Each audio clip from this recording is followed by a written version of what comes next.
تخت و تاج کا جنون۔ کہتے ہیں ہر قوم کی تقدیر اس کے حکمران کے کردار سے جڑی ہوتی ہے۔ برسوں پہلے ایک دور افتادہ وادی میں ایک بادشاہ قہار کا راج تھا۔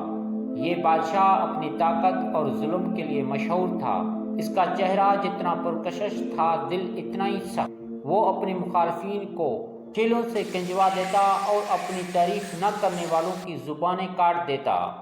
قہار کا معنی تھا کہ رعایا صرف ڈر کے سائے میں ہی پنپ سکتی ہے۔ اس نے پورے ملک میں جاسوسی کا جال بچھا رکھا تھا، جو ہر بات اسے بتاتے۔ کسی درویش کی پکار ہو یا کسی یتیم کا آہ و بکا، بادشاہ کی در تک ان کی صدا نہیں پہنچ پاتی تھی۔ ایک غیبی آواز۔ ایک رات جب قہار اپنے سنہرے پلنگ پر لیٹا تھا، اس نے ایک آواز سنی۔ آواز نہ مرد کی تھی، نہ عورت کی، نہ قریب کی، نہ دور کی۔ وہ آواز کہہ رہی تھی، ظلم کی رات جتنی بھی لمبی ہو، انصاف کی صبح ہو کر رہے گی۔ قہار گھبرا گیا۔